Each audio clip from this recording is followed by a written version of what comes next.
یعنی ایک قرآن کریم کی تلاوت کرنے کے بعد دو فائدے ہیں۔ ایک فائدہ تو یہ ہے کہ آپ جس مقصد سے پڑھتے ہیں تلاوت کرتے ہیں اللہ تبارک و تعالی آپ کا وہ مقصد مکمل کرتا ہے، اور پڑھ لینے کے بعد ایک ایک حرف پر اللہ تبارک و تعالی آپ کو اجر بھی عطا فرماتا ہے، نیکیاں عطا فرماتا ہے۔ دنیا کی کسی اور کتاب میں کسی اور کتاب کو پڑھنے کے بعد دنیاوی اعتبار سے ان کا مقصد تو پورا ہو سکتا ہے، لیکن مرنے کے بعد ان کے نام اعمال میں کوئی پنیہ اور کوئی ثواب نہیں لکھا جاتا۔ مثال کے طور پر آپ سورہ فاتحہ پڑھتے ہیں، مکمل سورت آپ تلاوت کرتے ہیں، آپ کو کوئی پریشانی ہے تو آپ سورہ فاتحہ پڑھتے ہیں، آپ کو اللہ تبارک و تعالیٰ سورہ فاتحہ پڑھنے کی برکت سے آپ کو شفا فراتا ہے۔ سورہ فاتحہ میں آپ جتنے بھی الفاظ اور حروف ہیں پڑھنے کے بعد آپ کو ایک ایک حرف پر ایک نیکی اس کا 10 گنا اجر بڑھا کر دیا جاتا ہے۔ دو کام، ایک تو آپ کا مقصد پورا ہوتا ہے، اور دوسرا فائدہ، سب سے بڑا فائدہ یہ ہوتا ہے کہ آپ کے نام اعمال میں نیکی لکھی جاتی ہے۔ وہیں پر دنیا کی کسی بھی کتاب کو اٹھا لیجیے، کسی بھی کتاب کو، یہاں تک کہ بائبل کو بھی آپ اٹھا لیں، توریت، زبور، انجیل اٹھا کر دیکھ لیں، پڑھ لیں آپ، اس دیش میں ہندو بھائیوں کی ان کی شاستر دھرم گرنتھ رگ وید، یجروید، ساموید اگر پڑھ لیں آپ، سب سے زیادہ پڑھا جانے والا بھجن اور منتر ہنومان چالیسا پڑھ لیں، ان سے بھی زیادہ ورنن کیا جانے والا منتر گایتری منتر پڑھ لیں آپ۔ تو ہندو بھائیوں کا یہ مقصد ہوتا ہے کہ اگر کوئی جادو یا کوئی پریشانی ہو، کوئی دقت ہو، ہمارے سناتن دھرمی بھائیوں کا یہ کنسپٹ ہوتا ہے کہ ہم اگر اس منتر کو پڑھیں گے، اگر اس بھجن کو پڑھیں گے، ہنومان چالیسا کو پڑھیں گے تو ہم اس پریشانی سے نکل جائیں گے۔ صبح سویرے اٹھ کر اگر ہم گایتری منتر کا جاپ کرتے ہیں تو ان کا دن مکمل اچھا گزرتا ہے۔ لیکن آپ ان سے پوچھئے کہ کیا آپ کو پڑھنے کے بعد نیکی ملتی ہے؟ When you will die، آپ جب مر جائیں گے، in the day of judgment، مہا پرلے آنے کے بعد کیا آپ کو آپ کا شلوک، منتر، لائنز، ورسز پڑھنے سے آپ کو نیکیاں مل سکتی ہے؟ تو صاف لفظوں میں کہے گا کہ نہیں، ہمیں ورنن کرنے پر نیکیاں نہیں ملتی، البتہ جس مقصد کے لیے ہم نے پڑھا ہے اس وقت میں ہمارا مقصد پورا ہو جاتا تھا۔ لیکن قرآن میں ایسا نہیں ہے، قرآن میں آپ کا مقصد بھی پورا ہوتا ہے، اور مرنے کے بعد حشر کے میدان میں جہاں انسان پریشانی کے عالم میں مبتلا ہوگا، آپ کو نیکیاں دی جائیں گے قرآن کریم کو تلاوت، قرآن کریم کو پڑھنے کی وجہ سے۔ میرے بھائیو، یہ صرف قرآن کریم کے ساتھ خاص ہے، دنیا کی کسی اور کتاب کو یہ چیز یہ الگ سے اپرچونٹی نہیں دی گئی ہے، یہ صرف اللہ کے کلام کے ساتھ خاص ہے کہ آپ اگر اٹک کر بھی پڑھتے تو اللہ کے نبی فرماتے ہیں کہ انہیں 2 اجر دو، ایک اٹک کر پڑھنے کی وجہ سے ہی is trying to his level best، وہ دل و جان سے کوشش کر رہا ہے، اٹک کر پڑھنے کی کوشش کر رہا ہے، ایک قرآن کی تلاوت کے بدلے میں، اور ایک اٹک کر پڑھنے کی وجہ سے، تلاوت کی وجہ سے اس کو 2 اجر دو۔ اگر کوئی سریس پڑھتا ہے، روانگی کے ساتھ پڑھتا ہے، الحمدللہ رب العالمین الرحمن الرحیم مالک یوم الدین ایاک نعبد و ایاک نستعین اهدنا الصراط المستقیم صراط الذین انعمت علیہم غیر المغضوب علیہم ولا الضالین، ایک حرف پر ایک نیکی 10 گنا اجر بڑھا کر، یعنی 10 نیکی سمجھیے۔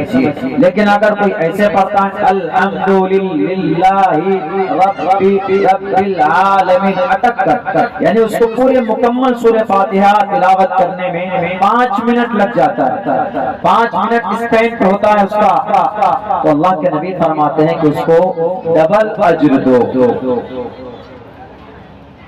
گانے کا کہیں کمپٹیشن ہو، انڈین آئیڈیل کیا ہے وہ، انڈین آئیڈل، وہاں کمپٹیشن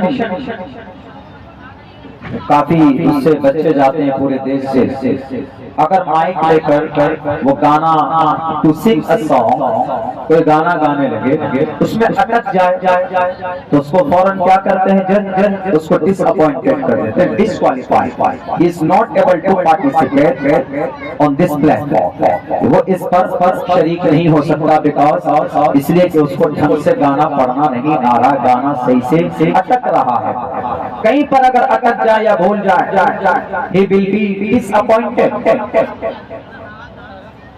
قرآن اگر آپ اٹک کر پڑھتے ہیں تو آپ کو اجر دیا جاتا ہے، and this is a very quite difference between to recite the Holy Quran and between to sing a song۔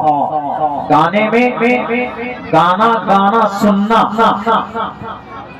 کوئی اجر کوئی ثواب نہیں ہے، لیکن قرآن اٹک کر پڑھتے ہیں تو آپ کو اللہ کے نبی علیہ السلام فرماتے ہیں کہ ڈبل اجر ہے آپ کے لیے۔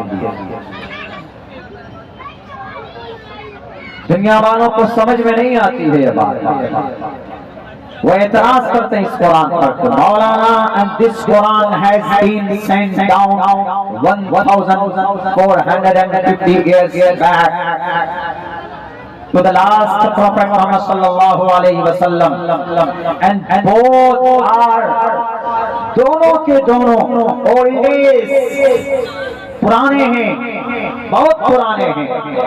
آپ کا قرآن پرانا ہے، 1450 سال پہلے اس زمین پر آپ کا قرآن نازل ہوا، آج آپ اس قرآن کو پڑھ کر کامیابی کی بات کرتے ہو،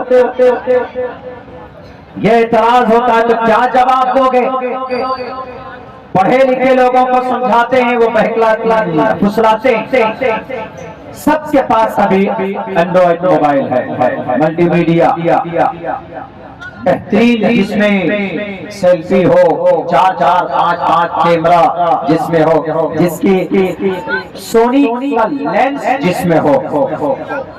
ہمیں اوپو چاہیے، ویوو چاہیے، اور بہتر وہاں ٹرائی کرتے ہیں موبائل شاپ میں جس کا بہترین فوٹو کلیئر آئے، اسی موبائل کو ہم لوگ چوز کرتے ہیں۔ کیوں؟ نئے زمانے میں دنیا ترقی کر رہی ہے، ہمیں بھی ترقی کرنا چاہیے۔ یہ پرانا موبائل کوئی نہیں یوز کرتا، پہلے زمانے میں جو سیمسنگ یا نوکیا کا آتا تھا، اگر کسی کے ہاتھ میں دیکھ لیں گے تو کہیں گے کہ تم اتنے کنجوس ہو یا تم بے وقوف ہو، دنیا کہاں سے کہاں چلی گئی، اور تم آج وہ کی پیڈ والے موبائل یوز کرتے ہو۔ یا اگر کوئی باپ اپنے بیٹے سے کہے کہ تم کو یہ موبائل رکھنا ہے 1500-1600 روپے والا یہ موبائل، صرف تم کو پڑھائی میں کام کرنا ہے یا صرف تم کو کمیونیکیشن باقی رکھنا ہے، وہ خودکشی کر کے مرنے پر گوارا کرے گا، لیکن وہ پرانے زمانے کا موبائل استعمال نہیں کرے گا۔ کہ ابا ہم کو آپ یہ موبائل دے رہے ہیں، کیوں؟ نئے زمانے میں، ماڈرن زمانے میں ہم ترقی کرنا چاہتے ہیں۔ وہی میڈیا والوں کا اعتراض، مولانا عبداللہ صاحب آپ کا قرآن 1450 سال پرانا ہے، جب 20 سال پرانا موبائل ہمارا بچہ استعمال نہیں کر سکتا، وہ راضی نہیں ہوتا ہے۔ راجدوت گاڑی، بائک پہلے زمانے میں یا یامہا یا سوزوکی، یہ 2-3 موٹر سائیکل بائک ہم جب پڑھنے آتے تھے یہاں 1900 2001 2 3 میں تعلیم ہم لوگوں کی یہیں پر سہارنپور، دارالعلوم اور غازی آباد ان علاقوں میں ہوئی، دیکھا کرتے تھے۔ اگر آج کے زمانے میں اگر کوئی راجدوت گاڑی پہ بیٹھے گا، اس کا 4 گرام خون کم ہو جائے گا، خودکشی کر کے مر جائے گا، لیکن پرانی بائک پہ نہیں بیٹھے گا۔ کیوں؟ انسلٹ ہو رہی۔ پرانے زمانے کی بائک اپاچی کھپاچی السر پلسر چاہیے آج کل کے جوان کو۔ کیا مولانا پرانی باتیں کر رہے ہیں آپ؟ دنیا کہاں سے کہاں چلی گئی ہے اور آپ پرانی باتیں کرتے ہیں۔ تو صرف ان کا یہی میتھڈ ہے سوال کا۔ مولانا جب آپ خود ماڈرن ہیں، جب سماج ماڈرن ہے، زمانہ